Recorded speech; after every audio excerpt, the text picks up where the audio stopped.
Welcome to Family Feud with a Twist. Let's go over some basic rules.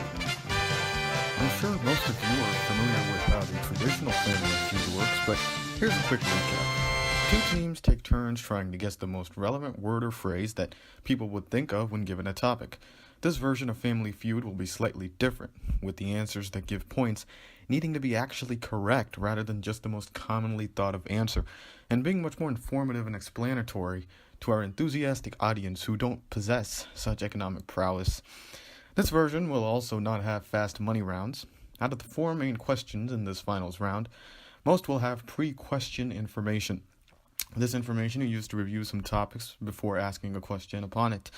Each question will be followed by an explanation by either me, your host, or our dependable economics master, Mr. Jason Welk. Let's bring up our teams.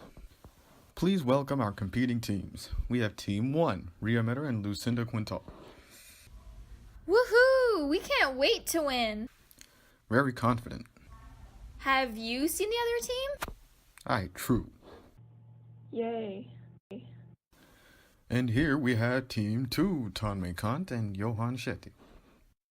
Hey! Yeah, can I request a trade real quick? Let's begin. Let me define some relevant things for the upcoming question.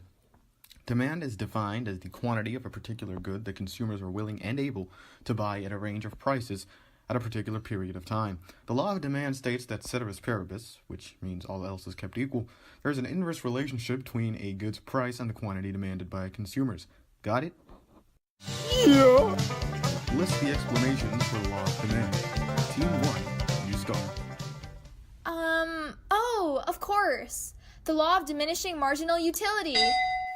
Survey says correct with a point value of 35. Team 1, any additional answers? Yes, the income effect. Survey says correct with a point value of 20. Team 1, any additional answers? I can't think of any.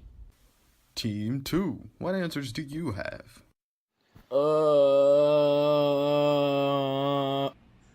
The substitution effect. Survey says correct with a point value of 28. There are no further answers for this question. For our audience, let me explain these concepts in their real-world applications. The income effect states that as the price of a good decreases, the quantity demanded increases, because consumers now have more real income to spend. An example would be if you have $5 and the price of ice cream goes from $2.50 to $1. You can buy 5 cones rather than just 2. The substitution effect states that as a price of a good decreases, consumers decide to purchase it from one place over the other due to a comparatively lower price. An example of this is when you see that a new pair of Timberlands are $100 off their website, but only $20 at Kohl's or Ross, so you buy those sweet Tims and save that money. The law of diminishing marginal utility states that as we consume additional units of anything, the satisfaction that we receive from each additional unit grows smaller. An example of this is how you may enjoy the first slice of pizza, but you enjoy the successive slices less and less. Moving along, here is the next question. Team 2, your turn first. Please list the non-price determinants of demand. Income of the consumers. Like if many people become richer, this can because of demand shift. Survey says correct with a point value of 35. Team 2, any additional answers? Price! Survey says, even though this misconception is common, as we can see by the point value, this is incorrect and you don't receive points for it, especially as the question says non-price determinants. Don't worry, viewers, Welker will provide support. Team 1, any answers? Of course, substitutes aren't dependent on the price of related goods, such as Coke and Pepsi, and the expectations that people have of the availability of the good, such as if there is a large shortage of lettuce expected due to drought, people will demand more lettuce now. Survey says both are correct with point values of 25 and 14 respectively. Any additional answers? Yes! The taste of the consumers, meaning the preferences of the consumers due to different factors like health and all, such as when buying food from Whole Foods instead of McDonald's, and other related goods prices, such as how if the price of gas increases tenfold, the demand for gas-powered cars will fall drastically. Survey says absolutely correct with a point value of 31 and 18 respectively. Welker, take it away. The correct answers are taste, subsidies, and other related good prices, expectations, incomes, and special circumstances. These determinants cause a demand shift, which is a decrease in quantity demanded at every price level. Team 2 is incorrect due to the answer of price. The price of a good only affects the quantity demanded and shifts along the demand curve, rather than shift the entire curve. As we can see, these graphs demonstrate the difference between a change in quantity demanded and a shift in demand. The non-price determinants of demand can cause an increase or decrease in demand, which is seen as the curve moving left to right in the graph on the right side. The price only causes the movement up and down the demand curve. Make sense? Here are some relevant definitions for the next question. Supply is defined as the quantity of a particular good that producers will supply at each range of possible prices during a specific time period.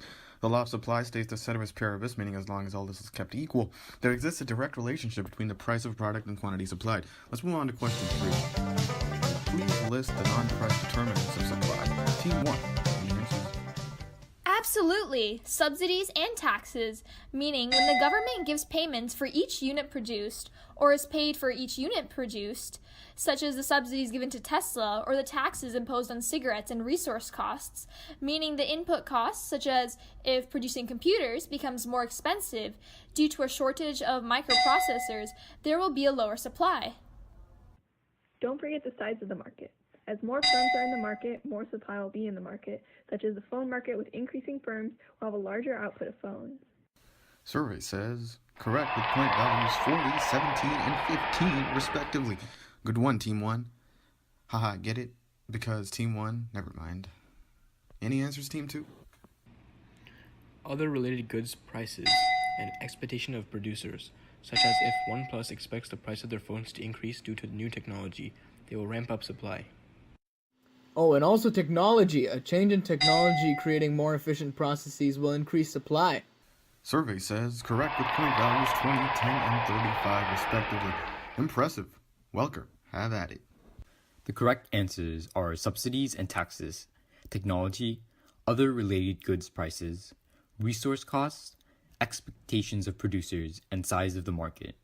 These determinants cause a supply shift, which is a decrease in the quantity supplied at every price level. I'm glad to see Team 2 learning from their mistakes and reading the question properly this time. Ha ha ha!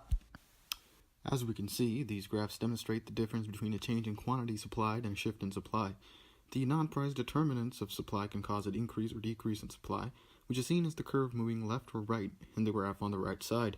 The price only causes the movement up and down the supply curve. Here's some relevant information for the next question. A market is in equilibrium when the price and quantity are at a level at which supply equals demand. The quantity that consumers demand is exactly equal to the quantities that producers supply. At market equilibrium, resources are efficiently allocated. Demand is equivalent to marginal social benefit, or MSB, which means the demand for any good represents the benefits that society derives from the consumption of that good. Supply is equivalent to the marginal social cost, MSC, which means the supply of a good represents the cost to society of producing that good. Final question. Please list and explain the two types of surpluses and their combined value that are maximized at allocative efficiency. Team 2, remember, the explanation has to be correct.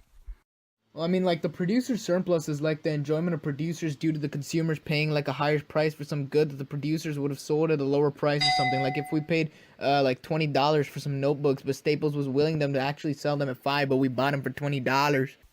Survey says, pretty much correct, with point value 22. That explanation could have been better. If Team 1 explains it better, it's their point. Any more answers from Team 2? Yeah, total welfare. That's the combined surpluses and is maximized when resources are allocatively efficient. Survey says correct with point value 10. Any answers from Team 1? Well, I mean, there's obviously consumer surplus, which occurs when the consumer buys something at a lower price than they were willing to, such as purchasing the pair of jeans they wanted for $20 when they were willing to pay $40. There's producer surplus, like when they overprice. Survey says first one is correct with a point value of 24, but your second answer is incorrect, so the points go to Team 2. Welker, take it away. Since Team 1, which I didn't expect to be as disappointing as Team 2, but whatever, wasn't able to explain producer surplus. Let me explain them all in a confident, smart way. Consumer surplus refers to the benefit enjoyed by consumers who paid less for a product than they were willing to. Producer surplus is similar, except it is the producers enjoying the benefit due to selling a product at a higher price than they were willing to. Total welfare is a combination of these, and in an efficiently allocated market, it is maximized. So here is a graph showing what my main man Welker was talking about. The area in the triangle above the equilibrium line is the consumer surplus. The triangle in the area below the equilibrium line is producer surplus. The two triangles combined form a larger triangle, known as the total welfare.